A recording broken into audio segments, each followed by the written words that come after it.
إله إلا أنت سبحانك إني كنت من الظالمين. آمين. لا إله إلا أنت. آمين. آمين يا الله. الله أكبر. Amin. آمين يا الله.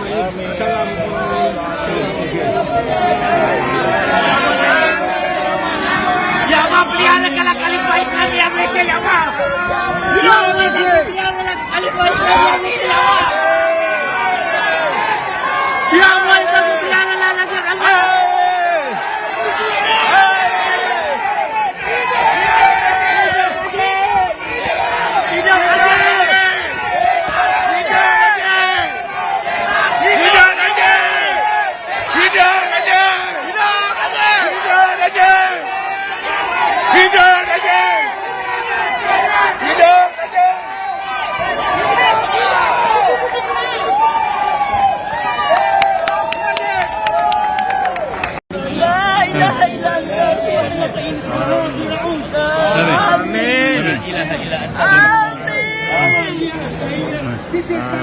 Amin ya Allah.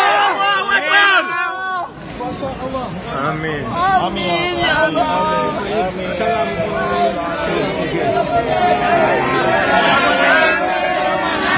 Ya Allah, peliharakanlah khalifah Islam di Malaysia ya Allah.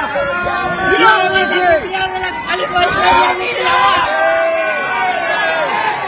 Ya Allah, peliharakanlah negara Allah.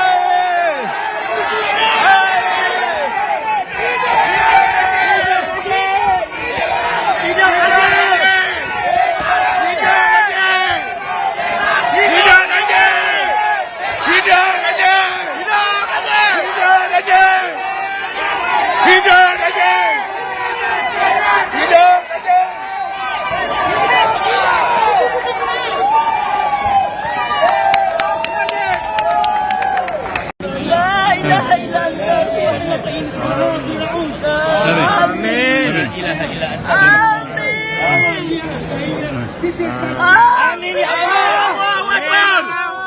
Allahu Akbar. Amin. Amin ya Allah.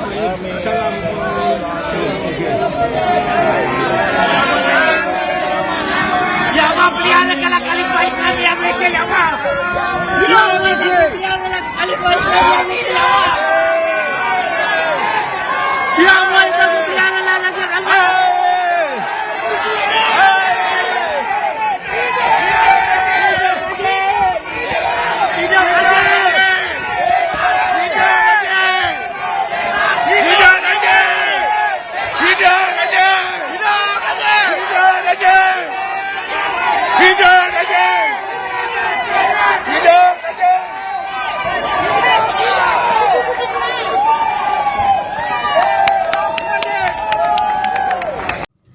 Salam sejahtera Malaysia, tuan-tuan dan puan-puan yang dihormati sekalian. Seperti yang sudah dijangka, seperti yang sudah diketahui, akan ada banyak lagi pendedahan. Ini saya kongsikan satu lagi pendedahan terbaru selepas kapal perang tentera laut Diraja Malaysia yang masih sampai sekarang menjadi persoalan ke manakah kapal-kapal itu berada. Dan wang 6 bilion itu sudah diguna untuk apa? Sekarang hanya 44% saja yang selesai dengan kapal yang terbaik. Yang hampir separuh pun tak selesai kalau 44%. Dan terbaru ini tuan-tuan dan puan-puan. Selepas LCS, belum selesai LCS, sekarang tuan-tuan dan puan-puan, ada satu lagi isu terbaru lebih dahsyat. Juga mengenai dengan keselamatan negara Malaysia. Kapal OPV APMM pula kini menjadi tumpuan seluruh Malaysia. Kapal OPV APMM, mari saya kongsikan kepada kamu. Ketika isu kapal tempur pesisir pantai dikenali sebagai LCS milik Tentera Laut Diraja Malaysia masih hangat diperkatakan dibahas sehingga sekarang, kelewatan penyerahan kapal perendah luar pesisir pula, yaitu OPV. Ini milik Agensi Penguatkuasaan Maritim Malaysia atau dikenali sebagai APMM. Sudah orang kata maritim. Kini itu pula menimbulkan kebimbangan umum. Projek ini juga berdepan masalah serupa. Ini kerana kelewatan pembinaan OPV tidak sepatutnya berlaku setelah TH Heavy Engineering Berhad diberi satu tempoh yang lama untuk menyiapkan kapal-kapal berkenaan. Pada masa yang sama, tuan-tuan dan puan-puan, ia juga mencetuskan persoalan mengapa projek yang berskala besar seperti itu dianugerahkan kepada sebuah syarikat yang berhadapan dengan masalah kewangan. Ini betul-betul masalah. Kalau betul syarikat itu ada masalah kewangan, kenapa projek berskala besar, projek mega besar macam begini diserahkan kepada company yang ada masalah kewangan? Secara logik akal, pemimpin-pemimpin yang bijak tak akan buat begitu. Jangankan pemimpin, bank pun pandai menilai. Kalau sebuah bank itu dia nak bagi pinjaman dan syarikat itu bagai nak lingkup, dia tak akan bagi pinjaman kecuali ada kolateral yang bagus. Tapi kali ini, kenapa? Dalam laporan ini dikata ada projek berskala besar tapi diberi kepada masyarakat, diberi kepada syarikat yang ada masalah kewangan. Ini masalah nih. Difahamkan APMM sepatutnya menerima sebuah kapal OPV pada bulan ini. Setelah kerajaan telah memberikan lanjutan lagi sehingga 18 bulan kepada syarikat TH Heavy Engineering untuk menyiapkan 3 kapal OPV berkenaan. TH Heavy Engineering kena jawab perkara ini sekali ini. Berdasarkan laporan media pada Jun yang lalu, APMM memaklumkan agensi itu tidak menerima kapal OPV ekoran beberapa masalah tertentu. Apa masalah itu? Laporan media itu turut memaklumkan TH Heavy Engineering yang diklasifikasikan sebagai PN17 kini menanggung kerugian terkumpul sebanyak 629.8 juta dan hutang sebanyak 165 juta, namun memiliki aliran tunai 27.5 juta untuk membantunya menyiapkan kapal OPV berkenaan.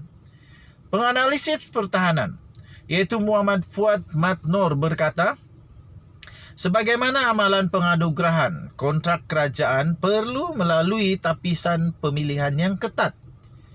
Apatah lagi jika melibatkan aset-aset keselamatan. Katanya ini termasuk kekukuhan kewangan syarikat serta pengalaman dalam melakukan bidang kerja tersebut. Berbeza dengan pembinaan kapal tempur pesisir atau LCS Tentera Laut Diraja Malaysia TLDM, kapal-kapal OPV ini sekarang telah pun hampir siap dan sepatutnya boleh diserahkan kepada APMM untuk proses selanjutnya. Katanya kita tidak mahu. Katanya kita tidak mahu seperti mana nasib TLDM dalam isu kapal tempur pesisir LCS apabila sebuah pun belum siap. Ia amat mendukacitakan. Kapal-kapal OPV ini juga merupakan sebahagian daripada usaha kerajaan untuk memperkasakan kedaulatan maritim negara, ujarnya di dagangnews.com. Mengulas lebih lanjut, kata Muhammad Fuad, masalah-masalah yang menyebabkan kelewatan pembinaan perlu disiasat oleh kerajaan, khususnya Kementerian Kewangan, demi wang awam yang dibelanjakan serta kepentingan negara. Tegasnya, isu pembelian kelengkapan keselamatan seperti kapal OPV ini juga bukan sesuatu yang perlu disembunyikan kerana rakyat berhak untuk diberitahu.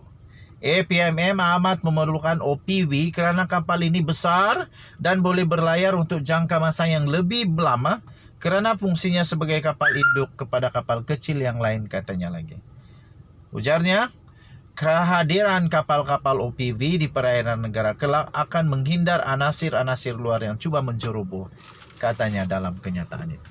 Denyut nadi suara rakyat bergema di channel ini. Tuan-tuan dan puan-puan yang dihormati sekalian, kita berharap semoga kapal OPV ini tidak akan menjadi seperti kapal TLDM itu, LCS. Tapi syukurlah, kerana menurut laporan sebentar tadi, kapal ini sudah hampir selesai. At least hampir selesai. Tapi persoalan-persoalan yang telah ditimbulkan sebentar tadi yang mengejutkan adalah kenapa syarikat yang bermasalah itu yang dianugerahkan pula. Nasib baik dia boleh selesaikan. Kalau tak boleh selesai, masalah lagi. Kamu boleh baca ini di astroawani.com. Diterbitkan di astroawani.com sebenarnya pada 11 Ogos lagi. Dah lama benda ni, tapi barulah kita tahu. Astro Awani, kamu boleh type selepas LCS kini status kapal OPV APMM pula jadi tanda tanya.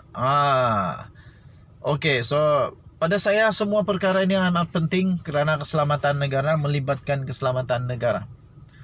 Sekali lagi, kita tak boleh ambil enteng, tak bolehlah ambil tak serius perkara ini.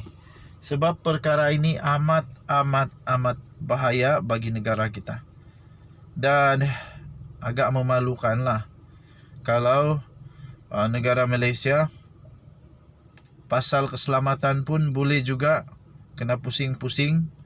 Apalagi kalau yang tiada kena mengena dengan keselamatan, lagilah orang tak takut nak pusing-pusing. Lepas itu, natijah dia, consequence dia, of course lah. Kalau saya seorang investor, kalau saya seorang yang mau invest, saya akan lihat semua itu untuk membuat pertimbangan sama ada saya berani atau tidak untuk invest. Bahayalah kalau macam begitu kan. Denyut nadi suara rakyat bergema di channel ini. Kita jumpa lagi. Bye-bye.